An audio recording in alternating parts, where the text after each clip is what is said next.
अस्सलाम वालेकुम। और अस्सलाम वालेकुम के बाद हैप्पी न्यू ईयर। और स्टार्ट करते हैं आज हम पहला लेक्चर और अल्लाह मियाँ से दुआ करते हैं ये सारा कुछ कंप्लीट हो जाए ऑन टाइम। ओके।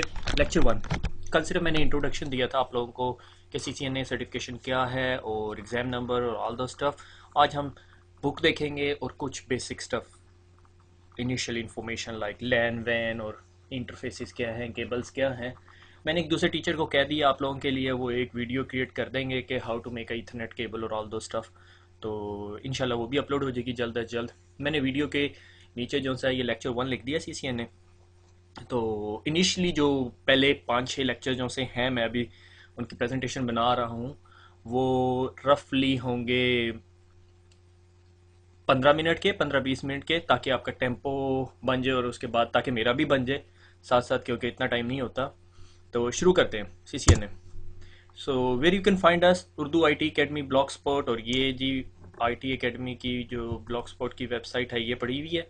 तो इसके ऊपर पहला लेक्चर डाल दिया इंट्रोडक्शन, और पहला लेक्चर मैं होपफुली आज शाम तक डाल दूंगा। और उससे आगे चलते हैं networking essential. Okay, networking essential के बारे में बहुत सारी बुक्स हैं। अगर आप MCSE पढ़ रहे हैं तो उसके अंदर जो पहला एग्जाम है वो भी नेटवर्किंग एसेंशियल से रिलेटेड है। तो उसमें बेसिक लैन इंट्रोडक्शंस और लैन के बारे में, लैन क्या होती है, वैन क्या होती है, और थोड़ी सी केबलिंग के इन डेप्थ में चला जाता है जिसको हम इतना खास टच नहीं करेंगे। What is network? कोई भी एक या दो, एक से ज़्यादा कोई भी इलेक्ट्रॉनिक डिवाइसेस आप मिला दें, चाहे वो PDAs हों, चाहे वो लैपटॉप्स हों, चाहे वो टैबलेट PCs हों, मोबाइल फ़ोन्स हों, कोई भी चीज़ हो जो एक और एक से ज़्यादा जब इलेक्ट्रॉनिक डिवाइसेस मिला दी जाती हैं एक दूसरे के साथ, that is called a network. ठीक है, लाइक आपका सेलुलर नेटवर्क हो सकता है, कंप्यूटर नेटवर्क हो सकता है, किसी भी चीज़ का नेटवर्क। ठीक है, फिर नेटवर्क के अंदर मेन लेवल के ऊपर दो डिस्टिंक्शंस आती हैं, दो सब डिवीजन आ सकती हैं। आप यूँ कह सकते हो लैन की दो टाइप्स हैं। ठीक है, नेटवर्क की दो टाइप्स हैं, एक लैन और एक वैन। LAN stands for local area network और वैन stands for wide area network. LAN एक ऐसी है कि आपका एक कॉलेज है या आपकी एक बिल्डिंग है, उसके अंदर आपने कोई 10-12 कंप्यूटर से आपने जोड़ दिए। जिस तरह मेरे घर के अंदर 6-7 कंप्यूटर है, मैंने उन्हें वायरलेस से एक दूसरे के साथ कनेक्ट किया हुआ है, तो वो मेरी लोकल एरिया नेटवर्क हो गया। वैन क्या है? Wide area network. जब जियोग्राफिकली वो एक दूसरे से डिफरेंट लोकेशंस पर चले जाते हैं, लाइक आपका लाहौर, सरगोदा, इस्लामाबाद और पेशावर को आपस आपस में आपने एक दूसरे से मिला दिया, वो वैन बन जाती है। लैन वैन के साथ आप एक थर्ड टर्म कभी बुक्स में आपको नजर आएगी जो कहलाएगी मेट्रोपॉलिटन एरिया नेटवर्क। मेट्रोपॉलिटन ये कि मल्टीपल कैंपसेस, सरगोदा सरगोदा या लाहौर के अंदर 3-4 कॉलेजेस हैं, उनको आपस में आपने एक दूसरे के साथ मिला दिया तो वो बन जाएगा। सरगोदा मैं इस वजह से इतना कह रहा हूँ, मैं खुद सरगोदा से हूँ। तो अगर आप ये डायग्राम देखेंगे तो इस बज़ाहिर ही आपको एक सॉर्ट ऑफ लैन का इंफ्रास्ट्रक्चर दिखा रही है। देखो ये लैन बनी हुई है एक, ठीक है, और एक ये स्पेसिफिक लैन बन गई है, और एक ये स्पेसिफिक लैन बन गई, और ये जाके इंटरनेट से कनेक्ट हो रहे हैं, जो इंटरनेट हमारा normally wide area network categories में आता है। ठीक हो गया।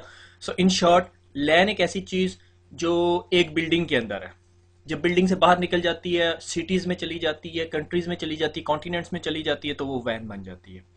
ठीक है, तो बस that's enough to know about it. ज़्यादा कन्फ्यूजन में पढ़ने की ज़रूरत नहीं इसमें। टोपोलॉजीज क्या होती हैं? आप एक हॉल के अंदर है और आपके पास लाइक 20-25 कुर्सियाँ हैं। ठीक है, आप उन कुर्सियों को कैसे अरेंज कर सकते हैं? ठीक है, आप साथ साथ बैठ जाएं, आप गोल दायरे में बैठ जाएं, आप हैphazard स्टाइल में बैठ जाएं, कोई दो आगे दो पीछे, या आप एक बंदे को सेंटर में बना दें और सारों को आपस में उस कुर्सी के इर्द गिर्द बैठा दें। ठीक है, तो इसी तरह आप नेटवर्क कंपोनेंट्स या कंप्यूटर्स या नोड्स, जब मैं कहूँ तो इसका मतलब है कोई भी डिवाइस, PDA, लैपटॉप, टेलीफोन और टैबलेट PC समथिंग। ओके, तो इसी तरह नेटवर्किंग के अंदर जिस तरह आपने कुर्सियां अपने हॉल के अंदर अरेंज की थी, नेटवर्किंग के अंदर भी आप कंप्यूटर्स को किसी एक स्पेसिफिक फॉर्मेट में अरेंज कर सकते हैं। ठीक है, बस टोपोलॉजी, उस अरेंजमेंट को, उस डिज़ाइन को हम टोपोलॉजीज कहते हैं। ठीक है, physical way of connecting the devices on to the network are known as topologies. कि आप फिजिकली डिवाइसेस को नेटवर्क के साथ किस तरह कनेक्ट करेंगे। बस टोपोलॉजी ये होती है कि आपकी एक मेन पाइप जा रहा है, ठीक है, और उसके अंदर से आपने जिस तरह वो वाबडा की कुंडी डालते हो ना आप लोग, उस तरह बस कुंडी डाल के आपने चीज़ें एक दूसरे के चीज़ें उस मेन पाइप के साथ कनेक्ट की हुई हैं। तो उसके कुछ एडवांटेजेस एंड डिसएडवांटेजेस हैं। पहले सीसीएन ने बहुत पढ़ाता था, माइक्रोसॉफ्ट भी बहुत कुछ पढ़ाती थी, मगर ये चीज़ें मार्केट में आपके किसी काम नहीं आएंगी। Nobody is gonna ask you कि भाई बस टोपोलॉजी क्या होती है, रिंग टोपोलॉजी क्या होती है, स्टार टोपोलॉजी क्या होती है, क्योंकि आजकल का जो नेटवर्क है वो सॉर्ट ऑफ पार्शियल मैश हो गया। ठीक है, रिंग टोपोलॉजी थोड़ी पुरानी थी, एप्पल टैग के नेटवर्क के अंदर यूज होती थी कि भाई एक पूरा रिंग होता था और उसमें तमाम डिवाइसेस उस रिंग के साथ कनेक्टेड होती थी, एक टोकन उसके बीच में रन होता था और blah blah stuff. You don't need to worry about it, CCNA के पेपर के अंदर कोई आपसे नहीं पूछेगा। स्टार टोपोलॉजी ये कि एक सेंट्रल डिवाइस है, अगर एक डिवाइस लाइक इस डिवाइस ने इस डिवाइस के साथ कम्युनिकेट करना है, तो ये अपनी ट्रैफिक इस डिवाइस पर भेजेगा और ये डिवाइस आके देखेगी अच्छा ये पैकेट इधर जाना और ये इधर ट्रांसफर कर देगी। इस स्टार टोपोलॉजी का कुछ एनवायरनमेंट आपको अपनी प्रैक्टिकल लाइफ में नजर आएगा कि अगर मैं ये कह दूं कि सेंट्रल डिवाइस आपका स्विच है, आपने अगर किसी और डिवाइस से कम्युनिकेट करना है तो सारी ट्रैफिक स्विच पे जाएगी और स्विच आगे फॉरवर्ड करेगा।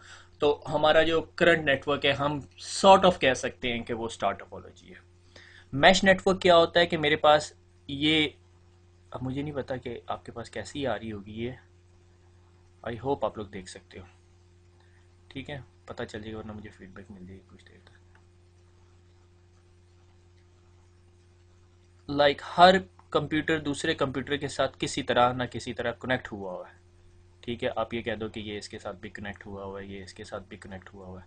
सो इस तरह के नेटवर्क को हम कहते हैं मैश नेटवर्क।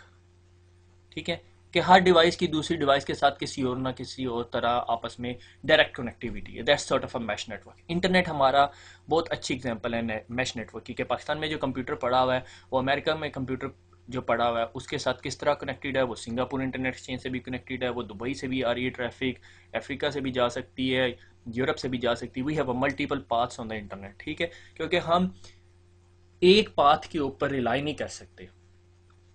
क्या हुआ, अगर पाकिस्तान से एक ट्रैफिक ने यूएसए जाना है तो वो ट्रैफिक अगर बीच में उसका एक ही पाथ है, लाइक पाकिस्तान से सीधी ट्रैफिक निकलती है, फाइबर में जाती है, ओवर द ओशन जो भी जिस तरह भी कनेक्टिविटी है, ओवर द सेटेलाइट है, तो बीच में अगर वो लिंक ब्रेक हो जाता है तो हमारे पास कोई रिडंडेंट पाथ नहीं है। ठीक है, तो इस चीज़ को ओवरकम करने के लिए हमने मैश या पार्शली मैश नेटवर्क बनाते हैं, ताकि अगर एक लिंक ड्रॉप भी हो जाए तो हमारी ट्रैफिक जो सी है एक प्लेस से दूसरी प्लेस या एक सोर्स से एक दूसरी डेस्टिनेशन तक जा सके आराम से। ठीक है, तो that's the main point of topology. So topology in short once again क्या है, the way we can arrange the node connectivities, किस तरह हम मल्टीपल नोड्स को एक दूसरे के साथ कनेक्ट कर सकते हैं। ठीक है, बहुत सारे डिजाइन है उसके अंदर, नथिंग टू वरी अबाउट। मैंने बड़ी देर सोचा कि ये मैं डायग्राम यहाँ पे लगाऊं या ना लगाऊं, फिर बाद में मैंने सोचा चलो सीसीएनए पढ़ रहे हैं तो इंट्रोडक्शन में लग जानी चाहिए। ठीक है, ये जो है ना ये हमारे राउटर का मदरबोर्ड है। ठीक है, अगर आई होप कि आप सब ने कंप्यूटर का मदरबोर्ड देखा होगा, नहीं देखा हुआ तो वीडियो स्टॉप कर लें, पहले कंप्यूटर का मदरबोर्ड देख लें। ठीक है, तो कुछ इतना खास नहीं है, सिंपल मदरबोर्ड है। मदरबोर्ड के ऊपर एक जगह पावर सप्लाई लगी हुई, ये पावर सप्लाई है। ठीक है, ये फ़ैन है, एज़ यूजुअल हर चीज़ के अंदर फ़ैन लगा हुआ होता है। ये फ्लैश सिम कार्ड है, ये बूट रोम है, जब सिस्टम बूट होता है तो इसमें से इंफॉर्मेशन एक्सट्रैक्ट करता है। ये रैम के मॉड्यूल है, रैंडम एक्सेस मेमोरी, जब राउटर लोड हो के तमाम इंफॉर्मेशन इसके ऊपर रखता है, और ये छोटा सा सीपीयू लगा हुआ है इसके अंदर। ठीक है, फ्लैश सिम सॉर्ट ऑफ आप समझ लो कि मेमोरी स्लॉट है। ठीक हो गया, तो ये इंटरनल मदरबोर्ड इंफ्रास्ट्रक्चर है। आप लोगों को इसमें इन डेप्थ जाने की ज़रूरत नहीं है। हम लोगों ने भी कभी जब अनटिल अनलेस आप बहुत ही टेकी सपोर्ट लेवल पे काम कर रहे हो तो शायद आपको खोलना पड़ जाए, मगर सिस्को भी आपको रिकमेंड नहीं करती है खोलो। ठीक है, पेपर में भी आपके पास कोई ऐसा क्वेश्चन नहीं आएगा जी ये डायग्राम है इसमें बताओ मदरबोर्ड कहाँ पर है या प्रोसेसर कौन सा है या रैम कौन सी है, इस तरह कोई क्वेश्चन नहीं आता। तो आगे चलते हैं। इस बारे में ये जो डायग्राम है ना ये बहुत इंपॉर्टेंट है, मगर ये राउटर के मॉडल पर वेरी कर रही होती है। राउटर के बहुत सारे मॉडल हैं, हम जब रफली सीसीएनए के मिडल में आएंगे तो मैं आपको फर्दर एक्सप्लेन कर दूंगा कि ये मॉडल्स क्या हैं, और हर मॉडल की एक अपनी लिमिटेशन होती है। जब भी सिस्को अपना एक राउटर निकालती है या स्विच निकालती है, जब भी कोई प्रोडक्ट आती है मार्केट में उसके साथ उसकी एक डाटा शीट होती है। अगर आप इंटरनेट से बाय करने जा रहे हैं या कहीं से भी आपने राउटर या कोई स्विच बाय करना होता है तो पहले आपको पता होता है कि आपकी रिक्वायरमेंट क्या है। अगर आपको अपनी रिक्वायरमेंट का नहीं पता तो फिर मुश्किल हो जाती है। यू शुड नो कि आपकी रिक्वायरमेंट क्या, आपने 100 Mbps ट्रैफिक लेके जानी है, 200 Mbps ट्रैफिक लेके जानी है, या 1 गीगाबिट ट्रैफिक लेके जानी है, डिपेंडिंग ऑन द रिक्वायरमेंट्स, ठीक है। बहरहाल ये 2600 राउटर का इंटरफेस है, ये सीरियल इंटरफेसेस हैं। नॉर्मली वैन कनेक्टिविटीज़ के लिए आपको सीरियल इंटरफेसेस की ज़रूरत पड़ती है। आई एम नॉट श्योर अब ये पढ़ाया क्यों जाता है, क्योंकि बहुत सारी जगहों पे अब सीरियल कनेक्टिविटीज़ ख़त्म हो गई है, ठीक है। मेनली ये इंडो पाक और एशियन कंट्रीज़ में थोड़ी सी रह गई है, बहरहाल यूरोप और उधर फर्दर अमेरिकन कंट्रीज़ के अंदर सीरियल इंटरफेस बहुत कम यूज़ होता है। नॉर्मली हर चीज़ अब आपकी इथरनेट पे टर्मिनेट होती है। सीरियल इंटरफेस होता क्या है कि अगर आपके कोई डेडिकेटेड लिंक्स राउटर के अंदर टर्मिनेट हो रहे होते हैं तो वो इथरनेट पे नहीं होते, उनकी इंटरफेसेस डिफरेंट टाइप के होते हैं, लाइक स्मार्ट सीरियल। ये जो इंटरफेस है दैट इज स्मार्ट सीरियल, ठीक है। तो we will discuss about it later on. तो सिस्को के अंदर इसको ये सीरियल इंटरफेसेस कहलाते हैं और ये आपके इथरनेट इंटरफेसेस कहलाते हैं, ठीक है। लाइक आप यहाँ से एक केबल खींचें, इस केबल के साथ आप अपना एक छोटा सा स्विच लगा लें और इस स्विच के साथ आप से 4 या 5 कंप्यूटर लगा लें, ठीक है। कंसोल केबल किस लिए होती है, आपने जब पहली दफ़ा राउटर निकाला, बॉक्स से बाहर निकला, तो आपने इसको कॉन्फ़िगर कैसे करना है। तो आपके पास एक ब्लू कलर की केबल होती है, वो मेरे ख्याल में अगली डायग्राम में है, जो आप अपने कंप्यूटर की कॉम पोर्ट पे लगाएंगे और टर्मिनल का सॉफ्टवेयर यूज़ करके इसको कॉन्फ़िगर करेंगे। ऑक्सिलरी पोर्ट किस लिए होती है, इससे मॉडेम कनेक्ट हुआ होता है। अगर आप यहाँ से बैठ के से दुबई के अंदर एक राउटर को कॉन्फ़िगर कर रहे हैं और आपने कोई ऐसी कॉन्फ़िगरेशन कर दी है जिससे आपका राउटर के साथ कनेक्शन डिस्कनेक्ट हो गया, तो आप ऑक्सिलरी पोर्ट के ऊपर जो लगा हुआ मॉडेम होता है, उस मॉडेम को डायल करके इस राउटर को कॉन्फ़िगर कर सकते हैं दोबारा। मैंने बहुत रेयर इसकी डिप्लॉयमेंट्स देखी हैं, मगर कुछ सिनेरियोस के अंदर होती हैं। पावर का बटन, पावर कॉर्ड आप लोगों को पता है, ठीक है। तो आगे चलते हैं। ये देखें, ये कंसोल कनेक्टिविटी, ये आपका कंप्यूटर है और ये कंप्यूटर के ऊपर आपकी कॉम पोर्ट लगी हुई है। कॉम पोर्ट के साथ ये एक रोल ओवर केबल जा रही है। ये रोल ओवर केबल क्या होती है, I will discuss in detail. और ये केबल सीधी आपके कंसोल पोर्ट में जा रही है, ठीक है। ये RJ45 कनेक्टर्स होते हैं, हमारी जो नेटवर्किंग के कनेक्टर्स होते हैं, जो नेटवर्क केबल्स बनती है उसका जो टर्मिनेटर या आप कह लो कनेक्टर होता है, वो RJ45 कहलाता है। आप इसके अंदर कितनी केबल्स होती हैं, इसमें 8 केबल होती हैं, जिसे हम नॉर्मली 4 पेयर्स कहते हैं। RJ45 से छोटे कनेक्टर के टाइप को क्या कहते हैं हम, वो RJ11 होता है, जो आपके टेलीफोन का होता है, उसमें नॉर्मली 2 पेयर होते हैं। तो कंसोल कनेक्टिविटी के लिए हमें रोल ओवर केबल चाहिए होती है। रोल ओवर केबल क्या होती है, वो विल डिस्कस इन डिटेल। अच्छा जी, ये है जी आपकी ट्विस्टेड पेयर केबल। मैंने केबल्स की इन डेप्थ में नहीं गया, नॉर्मली सिस्को ने बुक में नहीं डिस्कस किया है, इसलिए मैंने बेहतर समझा कि ना डिस्कस करूं, क्योंकि वो बिला वजह वक्त ज़ाया करना और उसकी यूजेज नहीं है एज सच। कि केबल की एक टाइप होती है कोएक्सल केबल। आपने कभी टीवी की केबल देखी होगी, वो कोएक्सल केबल है। पहले नेटवर्क उन पे चला करता होता था और उसमें टोपोलॉजी यूज होती थी, बस टोपोलॉजी, ओके। और वो अब ख़त्म हो गया और अब हम जो है वो ट्विस्टेड पेयर केबल यूज़ करते हैं, जो एक नॉर्मल केबल होती है, ठीक है, जिसमें 8 केबल्स होती हैं और जो 4 पेयर्स बन जाते हैं। और अगर आप उन केबल्स की एंड देखें ना, उस केबल को अंदर से खोलें, तो उसका एंड जब निकालेंगे तो उसमें 1 2 3 4 5 6 7 8 केबल्स होंगी, ठीक है। एक ऑरेंज होगी, एक वाइट ऑफ एन ऑरेंज होगी, एक ग्रीन होगी, एक वाइट ऑफ अ ग्रीन होगी, blue, white of a blue, brown and white of a brown. कभी कभी ना थोड़ा सा डिफरेंस होता है कलर्स के अंदर ना, depending on the type of the cable. तो जो सिंपल ट्विस्टेड पेयर केबल है ना, उसे 100 बेस टी कहते हैं, ठीक है। 100 का मतलब है कि ये 100 Mbps स्पीड देगी, ठीक है। और Mbps जब लिखते हैं तो ऐसे होता है, वो सॉरी मैं माउस से लिख रहा हूँ, BPS। ये मेगाबाइट पर सेकंड नहीं होता। मेगाबाइट हमेशा स्टोरेज का यूनिट है, ठीक है। वो बड़े बी से लिखा जाता है, वो यूं लिखा जाता है मेगाबाइट, ठीक हो गया। गीगाबाइट, अगर आपने हार्ड डिस्क की स्टोरेज देखनी है तो वो गीगाबाइट होती है। ये मेगाबिट्स पर सेकंड है। Megabit is a smaller unit as compare to byte, क्योंकि 8 बिट्स मिलके एक बाइट बनाते हैं, ठीक है। आई होप आप लोगों को इस चीज़ का पता होगा, नहीं पता तो जस्ट गूगल इट, आपको कहीं ना कहीं वीडियो मिल जाएगी कि what is the difference between bit and byte, ठीक है। ये बेसिक अंडरस्टैंडिंग की चीज़ें, ठीक है। तो 100 मीन्स इसकी ट्रांसमिशन स्पीड कितनी, यानी ये केबल कितना डाटा ले के जा सकती है। 100 का मतलब है 100 मेगाबिट्स पर सेकेंड। और बेस बैंड ट्रांसमिशन, ये ट्रांसमिशन की टाइप है। ट्रांसमिशन की मेनली दो टाइप्स होती है, base band and broadband. Base band में एक ही सिग्नल ट्रेवल करता है, ब्रॉडबैंड में मल्टीपल, और टी का मतलब है ट्विस्टेड पेयर केबल। ओके, क्योंकि ये जो केबल्स होती हैं ना, ये केबल के अंदर जब मेन केबल के अंदर कवर हुई होती हैं तो ये आपस में ट्विस्टेड होती हैं। वो ट्विस्टेड क्यों होती हैं? ताकि अगर कोई इलेक्ट्रोमैग्नेटिक इंटरफेरेंस प्रोड्यूस हो रही है, कहीं केबल जा रही है, लाइक सीलिंग में से जा रही है या फॉल सीलिंग के अंदर से जा रही है या अंडर द फ्लोर जा रही है, तो उसके पास अगर कोई बिजली की तार है या उससे इलेक्ट्रोमैग्नेटिक इंटरफेरेंस आएगी। जब इलेक्ट्रोमैग्नेटिक इंटरफेरेंस किसी केबल के साथ, हमारी नेटवर्किंग की केबल के पास से गुजरेगी, तो केबल के अंदर ट्विस्ट होगा। और ट्विस्ट होने से ये होता है कि वो इलेक्ट्रोमैग्नेटिक इंटरफेरेंस का इम्पैक्ट जो है वो परपेंडिकुलर नहीं होता। ठीक है, perpendicular is sort of 90 degrees. ठीक है, अगर किसी चीज़ का इम्पैक्ट परपेंडिकुलर होगा तो वो हमारे सिग्नल को डिस्ट्रॉय कर देगी। अब अगर ये केबल ट्विस्टेड होगी तो वो हर वक्त तो अंदर मूव हो रही होगी ना, अंदर ट्विस्ट हुआ होगा, तो उस वजह से वो सिग्नल्स को डिस्ट्रॉय नहीं करेगी। एक टर्म होती है एटेन्युएशन लेंथ, कि हमारा से बाइनरी का signal is something like that.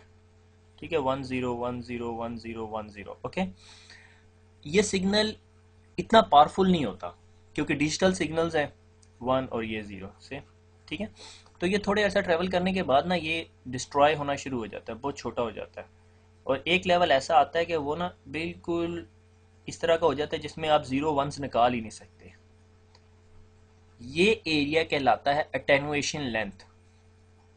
ठीक है, अटेन्युएशन लेंथ क्या होता है कि ये केबल कितनी देर तक हमारा डिजिटल सिग्नल लेके जा सकती है। और ट्विस्टेड पेयर केबल जो सी है ना, वो हमारा डिस्टेंस 100 मीटर तक लेके जा सकती है। 100 मीटर 300 फीट रफली। ठीक है, तो अगर आपने कहीं एक स्विच पड़ा हुआ है और एक स्विच से कंप्यूटर को कनेक्ट करना है, तो you can take up to के भाई आप उस केबल को किधर तक एक्सटेंड कर सकते हो, 100 मीटर तक। 100 मीटर से ज़्यादा नहीं कर सकते।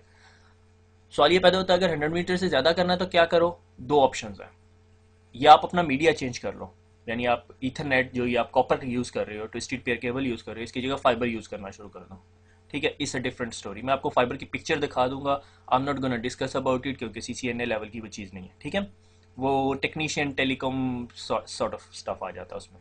ठीक है, और दूसरी बात ये है कि आप क्या करो अगर आप ये फाइबर नहीं लगा सकते। ठीक है, sort of expensive solution, fibre के इंटरफेसेस लेने पड़ेंगे, फिर स्विच देखना पड़ेगा जो ये कुछ सपोर्ट करता है या नहीं। तो दूसरा ऑप्शन आपके पास आ जाता है कि 100 मीटर्स, ये पीसी है आपका, आपने 100 मीटर केबल ली, उसके बाद बीच में एक और स्विच लगाया और फिर दोबारा आगे केबल लेके चले गए 100 मीटर, और ये दूसरा पीसी कनेक्ट कर दिया, तो आपको फिर बीच में एक स्विच रखना पड़ेगा।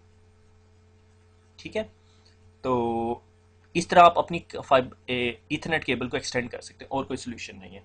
यानी आपको जिस तरह वो सिग्नल दोबारा डिस्ट्रॉय होने से पहले 100 मीटर के अंदर अंदर स्विच के अंदर जाएगा, स्विच दोबारा रीजनरेट करेगी सिग्नल को, और सिग्नल की स्ट्रेंथ दोबारा बढ़ जाएगी, और फिर ये यू ट्रेवल करना शुरू कर देगा। ठीक है, अच्छा, कैटेगरी 5 जो केबल है ईथरनेट की, अगर आप केबल को देखेंगे ना, केबल आपने बाजार से बाय की है तो उसके ऊपर कहीं प्रिंट हुआ होगा कि कैटेगरी कौन सी। कैटेगरी 5 जो सी है वो 100 Mbps डाटा को लेके जा सकती है। 5E या 6 जो है वो कितने डाटा को लेके जा सकती है? वो 1 Gbps को लेके जा सकती है। उसकी जो ट्रांसमिशन स्पीड है या बैंडविड्थ आप कह लो, वो 1 Gbps है। ठीक है, वो 1 गीगाबिट, और लेटेस्ट जो डिप्लॉयमेंट्स हैं उनमें 5E ही इस्तेमाल हो रही है। ठीक है, फिर उसके आगे आ जाता है कि ये जो केबल्स हैं इनकी टाइप्स होती हैं, एक स्ट्रेट थ्रू होती है, एक क्रॉस ओवर होती है, और एक रोल ओवर केबल होती है। जो रोल ओवर केबल होती है वो जो सा है वो आपकी यूज़ होती है कॉन्सोल कनेक्टिविटी के लिए। ठीक है, कॉन्सोल कनेक्टिविटी के लिए। कॉन्सोल कनेक्टिविटी क्या थी? जो मैंने आपको पीछे डायग्राम दिखाई थी उसमें क्या हो रहा था कि आप अपने राउटर की कॉन्सोल से कनेक्ट हो रहे थे, that's known as a console connectivity. कि आप अपने राउटर को जब कॉन्फ़िगर कर रहे होते तो आपको कॉन्सोल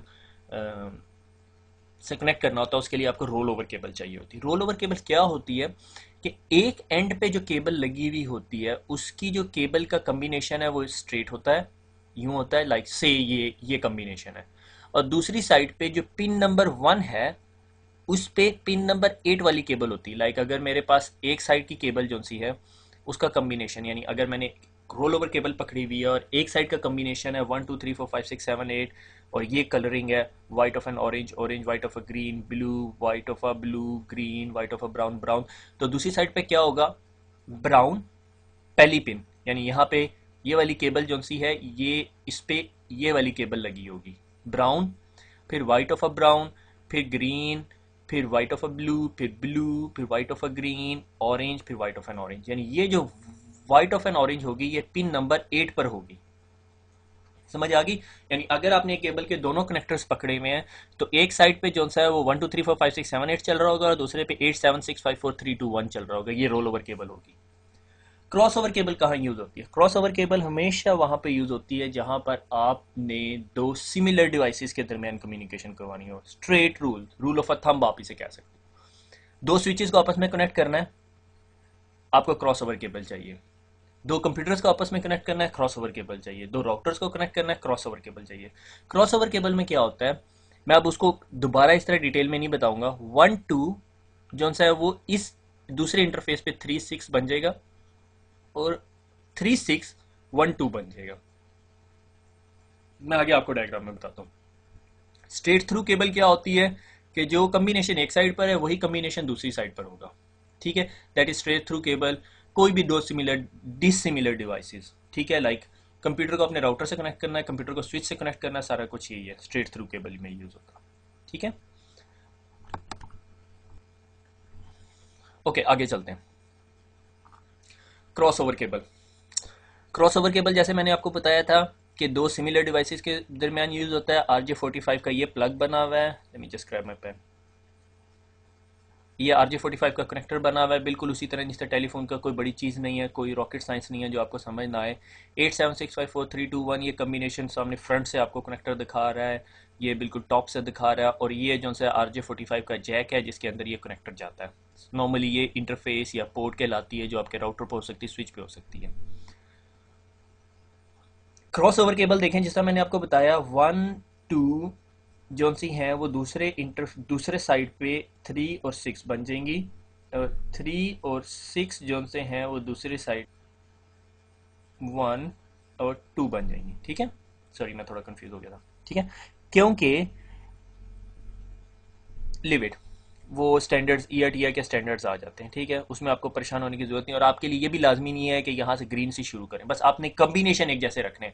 नॉर्मली EIA-TIA के स्टैंडर्ड है 7568A और B। नॉर्मली B के अंदर वाइट ऑफ एन ऑरेंज से केबलिंग शुरू होती है और A के अंदर वाइट ऑफ अ ग्रीन से केबलिंग शुरू होती है। दैट्स इट, कोई खास डिफरेंस नहीं है।